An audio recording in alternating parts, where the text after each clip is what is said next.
Good afternoon. ముఖ్యంగా మనం ఇప్పుడు చెప్పబోయేది ఏంటంటే వైఎస్ఆర్సీపీ ఆంధ్రప్రదేశ్లో 5 సంవత్సరాలు పరిపాలన సాగించింది. దాన్ని ముఖ్యంగా ప్రభుత్వ సలహాదారుడు సజ్జల రామకృష్ణారెడ్డి. ఆయన్ను పోలీసు వారు విచారణను పిలిచారు.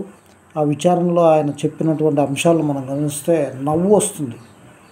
నవ్వాలా ఏడవాలా, అదేవిధంగా రూల్ ఆఫ్ లా అనేటువంటిది ఆయన చెప్తా ఉన్నారు.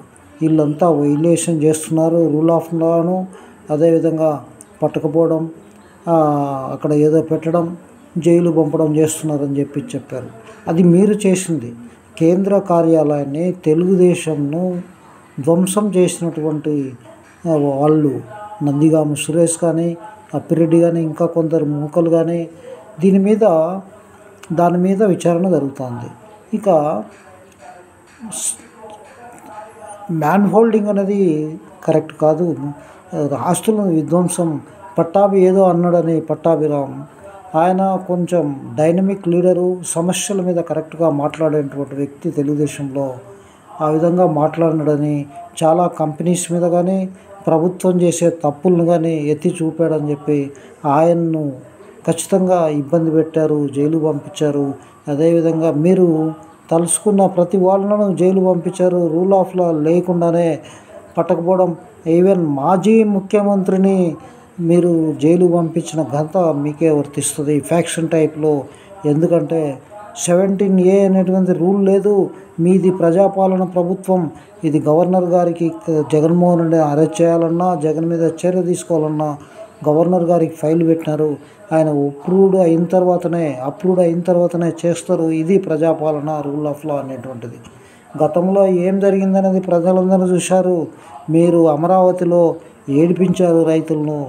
మీరు ఎవరికి అపాయింట్మెంట్ ఇవ్వకపోవడం, మీరే దైవాంశ సంబోధన. జగన్కు నువ్వు ఎందుకు చెప్పలేకపోయినా సజ్జల గారు, మీరు జగన్మోహన్ రెడ్డి పర్దాలు కట్టుకొని రైతులతో కలవకుండా, రైతులు అనేటువంటి వాళ్ళు ఓట్లేసి గెలిపించుకున్న తర్వాత మీరు చేసిన పనుల గురించి ఏ రోజైనా నువ్వు చెప్పినావు? ఆ జగన్మోహన్ రెడ్డి ఇలా మనం చేయకూడదు, లిక్కర్ స్వామిలో డబ్బులు సంపాదించుకోవద్దు, మైండ్ గుంజుకోవద్దు, ఇసుక గుంజుకోవద్దు, లేదా ప్రజల ఆస్తులను గుంజుకోవద్దు, లేదా పరిపాలనను మనము రూల్ ఆఫ్ లాను మెయింటైన్ చేస్తూ చేయాలనే మాట నువ్వు సలహా ఎప్పుడైనా ఇచ్చావా? నువ్వు ఇవ్వవు.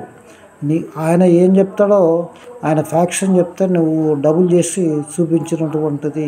రాష్ట్రం మొత్తాన్ని ఈ విధంగా చేశావు.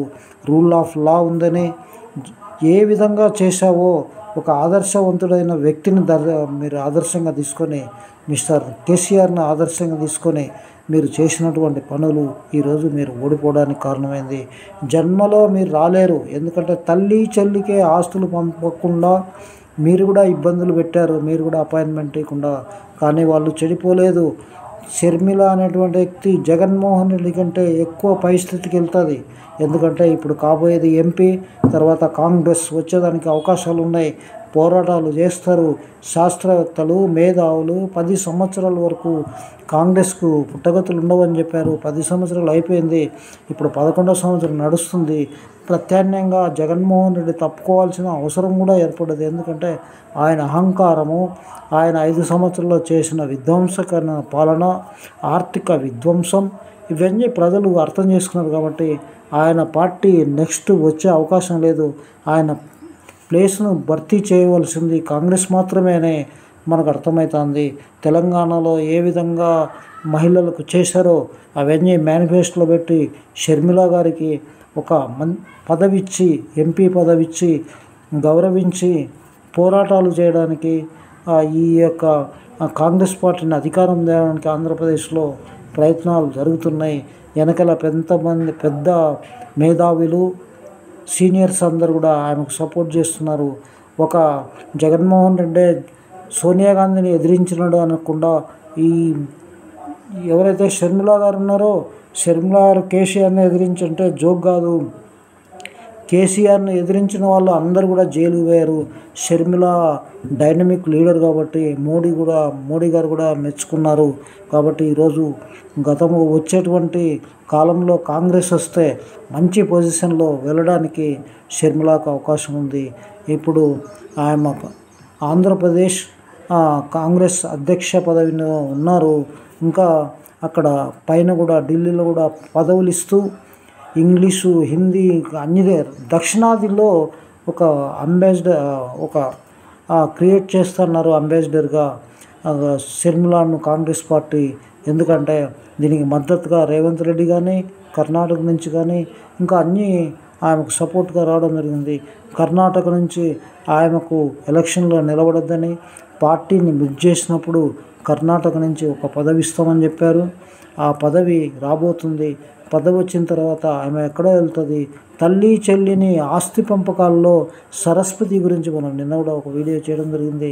సరస్వతి పవర్ అనేది ఇచ్చిన దానికి ఏదో వంకలు పెట్టి గుంజుకునే ప్రయత్నం, కోర్టుకు వెళ్ళాడు. ఇక తల్లి చెల్లినే ఈ విధంగా చేసినటువంటి వ్యక్తిని, చిన్నాన్ననే ఏదో చేసినటువంటి వ్యక్తిని ప్రజలను ఏం చేస్తాడు అనేది సజ్జల గారు చెప్పాలి. కానీ సజ్జల గారు చెప్పరు. అంటే భూభు తందాన అన్నట్టు చేసుకుంటూ ప్రజలను చాలా ఇబ్బందికరమైన పరిస్థితులను కల్పించడం జరిగింది. కాబట్టి ఈ పరిపాలనలో ప్రజలకు అనుకూలంగా పరిపాలన చేస్తారని, వీళ్ళు కూడా తప్పులు చేస్తే ప్రజలు ఖచ్చితంగా వెనక్కి తిరుగుతారు. కాబట్టి హ్యాండ్స్ ఆఫ్ చెప్పుకుంటూ షర్మిల గారు, అదేవిధంగా ఈ యొక్క కూటమి ప్రభుత్వం కూడా తప్పులు చేయకుండా చూడవలసిన బాధ్యత కాంగ్రెస్ పార్టీ మీద ఉంది. షర్మిల గారి మీద ప్రజల కోసం పనిచేయాలని చెప్పి రిక్వెస్ట్ చేస్తూ ఇంతటితో విరమిస్తున్నాం. నమస్తే. Thank you very much.